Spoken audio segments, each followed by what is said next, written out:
अमरावती कृषी उत्पन्न बाजार समितीमध्ये सोयाबीनच्या खरेदी भावात वाढ झाली आहे, तर आवक मात्र घटली आहे।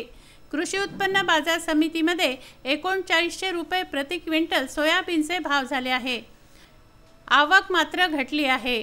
10,556 पोते सोयाबीनची आवक झाली। मागील आठवड्यात सोयाबीनच्या भावात वृद्धी झाली होती। सोयाबीनची गुणवत्ता सुद्धा चांगली असल्याने काही दिवसांमध्ये सोयाबीनच्या भावात वाढ होणार असल्याचे संकेत आहेत।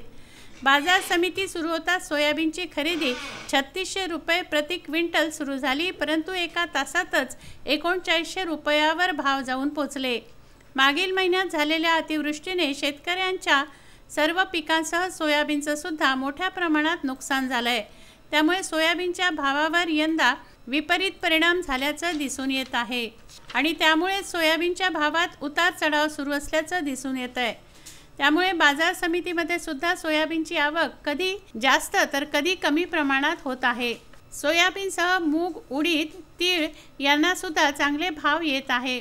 गावरानी मोगलाई मूग हा 5500 रुपये, चमकी मूग हा 6000 रुपये तथा उडदाला 6000 रुपये प्रति क्विंटल भाव मिळत आहे।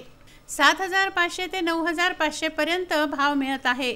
अतिवृष्टीमुळे प्रत्येक पिकांचं नुकसान झालं असून धान्याची आवक कमी झाल्याने शेतकऱ्यांची वर्दळ कमी प्रमाणात दिसून येत आहे। अमरावती येथून विदर्भ न्यूज करता उत्तम ब्राह्मणवाडे यांचा हा वृत्तांत।